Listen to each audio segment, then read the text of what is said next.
आज हम बात करेंगे डेंगू के मच्छर की और इससे होने वाले तेज बुखार की। आखिरकार ये होता क्या है। एपेक्स हॉस्पिटल में हम पहुंचे हैं जहां पर बहुत से मरीज आजकल डेंगू के भी आ रहे हैं और हमारे साथ हैं एपेक्स हॉस्पिटल के मुखी डॉक्टर शौमिल कांसल। से बात करेंगे। डॉक्टर साहब, डेंगू हर साल आता है। हाँ जी। तो ये देखिए, इसमें कई चीज़ें, पहले तो पहचान आम बंदे को होती नहीं है। डेंगू फीवर है, आमतौर पर तो बंदा पहले घर में क्रोसिन ले लेता है। तो क्या इसके लक्षण क्या हैं, क्या करना चाहिए हर बार हर साल? ये जो 3-4 महीने होते हैं ना, खास तौर पर जो बरसात का सीजन होता है, ये बहुत परेशानी वाला होता है। देखिए भंडारी साहब, ये जो डेंगू है ये एक वायरस है, आरएनए वायरस, जो मॉस्किटो से स्प्रेड होता है जी। मतलब मॉस्किटो काटता है, जिसको ये बीमारी है, जिसको वेक्टर कहते हैं, जिसको बीमारी है उसको वेक्टर कहते हैं, उसको मॉस्किटो काटता है। मॉस्किटो भी एक खास तरह का है, एडीज मॉस्किटो जी। अच्छा, अब मॉस्किटो का पता कैसे चलेगा ये एडीज है? जस्ट मैं आपको बताता हूँ कि जैसे घर में मच्छर बैठा है जी। तो मच्छर दो तरह से बैठते हैं। एक तो बैठता है दीवार के साथ उसके पैरेलल होके, एक बैठता है एंगल पे। ये जो मच्छर होता है एडीज का, ये पैरेलल बैठता है। तो आप आइडिया लगा लेंगे कि यार ये एडीज के मच्छर मेरे घर में है, और अगर वो ऐसे बैठा है तो मॉस्किटो ये मलेरिया वाला है। दोनों मच्छर तो दोनों खतरनाक है जी, चाहे वो डेंगू वाला चाहे मलेरिया वाला जी। बिल्कुल, पर ये एडीज वाला ऐसे बैठता है। ये मच्छर साफ पानी में अपने अंडे देता है, क्लियर वाटर में इसके लार्वा पनपते हैं, और ये एक मच्छर अपने लाइफ साइकिल में कम से कम 1 लाख मच्छरों के अंडे तक दे सकता है। 1 लाख। अभी आ रहा था आपके हॉस्पिटल में, एक बार लिखा हुआ है डेंगू के लक्षण बताए हुए आपने, कैसे बचे कैसे, मतलब हर साल लोगों को एजुकेट करते हैं, लेकिन फिर भी लोगों ने अपने आसपास घरों की सफाई नहीं रखते हैं। बाद में देखिए डेंगू हो गया तो फिर बंदे को कहते हैं प्लेटलेट्स भी नहीं मिलते हैं, तो ये सारी जो चीजें हैं, ये विस्तार से बताइए जरा।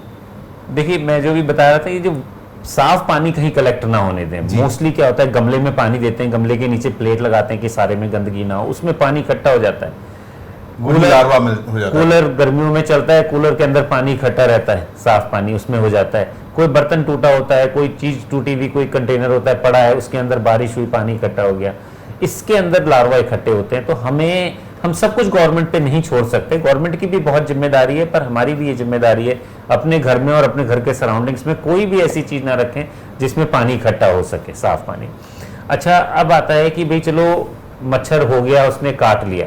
मोस्टली मच्छर काटने के 2 से 7 दिन के बाद डेंगू के लक्षण शुरू होते हैं। यानी कि अभी काटा, अभी खारिश हुई, अरे डेंगू तो हुआ नहीं हमें ना, 2 से 7 दिन लग जाते हैं उसमें। तो मरीज को पता कैसे लगे डॉक्टर साहब ये डेंगू है या मलेरिया है? क्योंकि इन सारी जो चीज, ये वायरल डिजीज है ना, लक्षण एक ही जैसे होते हैं। एक जैसे होते हैं। देखिए, जो डेंगू है 20 में से 19 मरीजों में, जिनको कहते हैं कॉन्वोल्यूसेंट फेज, नॉर्मल फेज में वो निकल जाता है। मरीज मच्छर काटा, 2 से 3 दिन बाद थोड़ा शरीर में दर्द हुआ, जोड़ों में दर्द हुआ, बुखार आया, 100-101 बुखार आया, क्रोसिन की गोली खा ली जो अमूमन होती है, मल्टीविटामिन, विटामिन सी खा लिया, और इससे ये बुखार उतर गया और लोग शांत हो जाते हैं, ठीक हो जाता है। तो ज़्यादातर केसेस में किसी हॉस्पिटल की, किसी मेजर बड़े डॉक्टर की या एडमिशन की जरूरत नहीं होती जी।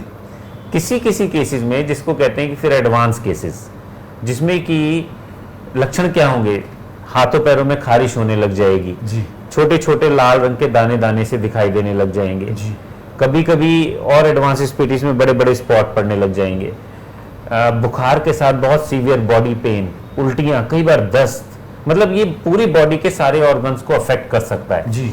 इस तरह के लक्षण में आपको डॉक्टर के पास जाना पड़ेगा। टेस्ट क्या है डेंगू का? बड़े सिंपल टेस्ट हैं, आजकल सब जगह अवेलेबल है। या तो आप कराएंगे एंटीजन कराना होता है इन्फेक्शन होने के 5 दिन के अंदर, 5 से 7 दिन के अंदर, या फिर आप कराएंगे जो कॉमनली कहते हैं ना NS1 टेस्ट करा दें। NS1 एंटीबॉडीज टेस्ट कराते हैं। ये सरफेस एंटीजन है जिसके एंटीबॉडीज का हम टेस्ट कराते हैं। ये कार टेस्ट होता है, तुरंत होता है, हाथ की हाथ रिपोर्ट आ जाती है। इसमें 2 तरह के होते हैं, IgM और IgG। IgM ज़्यादातर 7वें दिन के बाद पॉजिटिव आने लग जाता है, IgG थोड़ा सा टाइम लेता है। तो एक बार ये टेस्ट पॉजिटिव आ गया, डेंगू आ गया, घबराना नहीं है। डेंगू ज़्यादातर केसेस में, मैंने बताया 95-99% केसेस में खतरनाक नहीं होता। अब जो आप लोग देखते हैं कि सेल्स कम हो गए, प्लेटलेट आमतौर पे, हाँ जी हाँ बिल्कुल, प्लेटलेट काउंट कम हो गया। आपको प्लेटलेट काउंट का इलाज नहीं करना है। किसी का प्लेटलेट, नॉर्मल प्लेटलेट होता है 1.5 लाख से ऊपर जी, किसी का 1,30,000 हो गया, वो हॉस्पिटल पहुंचता है तो हॉस्पिटल वाले बोले अगर कि एडमिशन की जरूरत है तो नहीं, मोस्टली डॉक्टर बोलेगा नहीं। आपको एडमिशन की ज़रूरत है जब आपके सेल्स कम होते जा रहे हैं, बुखार रिस्पॉन्ड नहीं कर रहा और सेल आपके 60,000 के नीचे आ गए। जी। घबराना तभी नहीं है क्योंकि 60,000 के नीचे भी ज़्यादातर इन्फेक्शन खतरनाक नहीं होते। जी। तो बुखार आ रहा है, हाथ पैरों में खारिश है, जोड़ों में दर्द है, मसल्स में दर्द है, दस्त हो रहा है, उल्टियाँ आ रही हैं, पेट में दर्द, लिवर को अफेक्ट करता है। ज़्यादातर केसेस में लिवर के टेस्ट की रिपोर्ट एबनॉर्मल आने लग जाती है, तो आपको हॉस्पिटल की ज़रूरत पड़ सकती है। अच्छा डॉक्टर साहब, ये सवाल, जैसे मान लीजिए डेंगू, ये बीमारियां हर साल आती हैं। हाँ जी। किसी को डेंगू हुआ है, पिछले साल हुआ है, तो उसे अगर इस साल डेंगू हो जाता है तो उस क्या वो ज़्यादा खतरनाक होता है उसके लिए? तो उसको बचाव के लिए, अपने बचने के लिए क्या चीज़ें करनी चाहिए उसको भी, जिसको हो चुका है और जिसको नहीं हुआ है उसको भी? देखिए, डेंगू का बचाव तो बड़ा स्ट्रेट फॉरवर्ड है। मच्छर काटेगा तो आपको वायरस ट्रांसमिट होगा, ना खांसी से, ना कुछ खाने पीने से, किसी चीज़ से नहीं होगा वो। तो आप मॉस्किटो से, अपने मॉस्किटो बाइट से प्रिवेंट करें अपने आप को। ज़्यादा से ज़्यादा कोशिश करें कि वो जो ओडोमास या इस तरह की कोई मॉस्किटो रिपेलेंट कहते हैं उनका यूज़ करें, मच्छर आपको ना काटें। पर 100% नहीं हो सकता। मच्छर का पता है, हम भी बैठे हैं अभी कहीं काट के रेजिस्टेंस डेवलप कर ली ना मच्छर ने भी। उसमें भी दवाइयों का असर नहीं होता है। अब जो आपने बात पूछी कि जिसको पहले डेंगू हुआ है, मेरे ख्याल से जो आप ये पूछना चाह रहे हैं कि भाई किन लोगों में डेंगू ज़्यादा खतरनाक हो सकता है। सर, जिस मान लीजिए किसी पेशेंट को पिछले साल डेंगू हुआ और उसे इस साल भी डेंगू हो गया, मच्छर ने काट लिया, तो क्या वो ज़्यादा खतरनाक होता है? जी हाँ, 3 तरह की क्राइटेरिया माने जाते हैं जिसमें कि माना जाता है कि डेंगू ज़्यादा नॉर्मल पर्सन से ज़्यादा खतरनाक हो सकता है। एक तो है जो इम्यूनो कॉम्प्रोमाइज्ड हैं। इम्यूनो कॉम्प्रोमाइज मतलब उनको किसी चीज़ का इलाज चल रहा है, कैंसर का या गठिया का इलाज चल रहा है, या कोई ऐसी बीमारी है जैसे एड्स, तो वो उनमें डेंगू बहुत खतरनाक रूप ले सकता है, बड़ा रैपिडली। दूसरा, अगर आपको कोमॉर्बिडिटीज़ हैं और वो भी अनकंट्रोल्ड, जैसे कि डायबिटीज़ बड़ी कॉमन कोमॉर्बिडिटी है, गाउट है, लिवर की प्रॉब्लम पहले से है, किडनी की प्रॉब्लम, कोमॉर्बिडिटी मतलब साथ में होने वाली, उन केसेस में ये डेंगू बड़ी तेज़ी से रैपिड रूप ले सकता है, खतरनाक रूप ले सकता है। तीसरा वो क्राइटेरिया है जिसमें पहले डेंगू हुआ है और इस समय दोबारा से डेंगू हुआ है, तो वो जो शुरू का फेज होता है ना 2 से 7 दिन का, जिसमें कि कई बार लक्षण नहीं आते, इनको बड़ी जल्दी लक्षण आते हैं क्योंकि बॉडी पहले से प्रिपेयर्ड है कि मॉस्किटो आएगा, वायरस आएगा, तो वो बड़ी तेजी से ओवर रिएक्ट करती है। बॉडी ओवर रिएक्शन से भी ये नुकसान होता है बॉडी। तो डॉक्टर साहब, लोगों को करना क्या चाहिए, क्या सुझाव आप देते हैं इसमें? देखिए, मैं जो पब्लिक को बताना चाहूँगा कि पैनिक नहीं होना है, जैसे जी। एक तो मैं बताना चाहूँगा कि डेंगू बुखार बड़ा कॉमन फीवर है और जितना डरावना इसका नाम है उतनी डरावनी बीमारी नहीं है। बहुत कम लोगों में हॉस्पिटल केयर या सेल्स चढ़ाने की ज़रूरत पड़ती है। सेल्स का मतलब प्लेटलेट चढ़ाने की ज़रूरत है। प्लेटलेट इसलिए नहीं चढ़ाया जाता है कि प्लेटलेट का काउंट कम है। 10,000 प्लेटलेट अगर हैं आपके बॉडी में, नॉर्मल जो 1.5 लाख से ऊपर होती हैं वो 10,000 तक अगर पहुंच जाती हैं तो भी आपको एकदम से प्लेटलेट चढ़ाने की ज़रूरत नहीं होती। ये डॉक्टर को डिसाइड करना होता है कि कब प्लेटलेट चढ़ाने की ज़रूरत है, उसके कुछ खास क्राइटेरिया होते हैं। ज़्यादातर डेंगू के बुखार में बुखार आने के बाद सेल्स या प्लेटलेट काउंट 80,000, 70,000, 60,000 से आके फिर वो रिबाउंड हो जाते हैं। जब बुखार ठीक हो जाता है आपका, यूजुअली 5 से 7 दिन में बुखार शुरू होता है और वो 4 से 5 दिन में नेक्स्ट में ठीक हो जाता है। उसके बावजूद भी केयरफुल रहना है क्योंकि बुखार ठीक होने के बाद ही ज़्यादातर सेल्स बड़ी तेज़ी से कम होने शुरू होते हैं, प्लेटलेट काउंट कम होना शुरू होता है। उसके बाद लिवर पे और जोड़ों में ज़्यादा दिनों तक दर्द रहता है। ये जो तकलीफ़ है ये मोस्टली आप केवल प्रिकॉशन से बचाव कर सकते हैं इसका।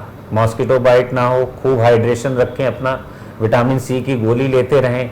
आजकल कहते हैं कि मेरे को उसका पता नहीं है मेडिकली कितना यूज़फुल होता है, लेकिन नारियल पानी ये बहुत अच्छा इम्यूनो बूस्टर है, हल्दी का दूध बहुत बूस्टर है, कीवी फल, ये चीज़ें जनरल पब्लिक कहती है और मैंने देखा है कि इन चीज़ों का फ़ायदा होता है। हमारे घर परिवार में भी किसी को होता है तो हम ये लोग चीज़ें यूज़ करते हैं। धन्यवाद हमारे साथ बात करने के लिए। देखिए, डॉक्टर साहब ने जो सबसे अहम बात बताई है कि अगर सेल्स, जिसको प्लेटलेट्स बोलते हैं, 10,000 भी रह जाते हैं तो भी घबराने की ज़रूरत नहीं है। लेकिन हाँ, आपको अंडर ऑब्जर्वेशन जरूर रहना है अगर आपके सेल कम होते रहते हैं लगातार, क्योंकि डॉक्टर डिसाइड करेगा कब मरीज को सेल्स चढ़ाने की ज़रूरत पड़े।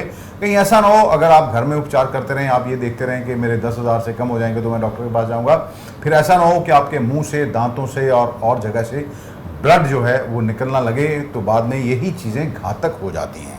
तो हमारा मकसद यही था आज के प्रोग्राम का कि लोगों को बताएं कि डेंगू है क्या। आप पूरी बाजू के कपड़े पहने, जैसे डॉक्टर साहब ने बताया कि आप मॉस्किटो रिपेलेंट जैसे बहुत सारी चीज़ें आजकल मार्केट में अवेलेबल हैं। आप किसी भी नारियल का तेल भी लगा सकते हैं, जो आपके एक्सपोजर जो चीज़ें हैं, ताकि मच्छर आपको काटे नहीं। और सबसे अहम बात जो है, अपने आसपास सफाई रखें, क्योंकि ये जो डेंगू का मच्छर है ये साफ पानी में ही पनपता है।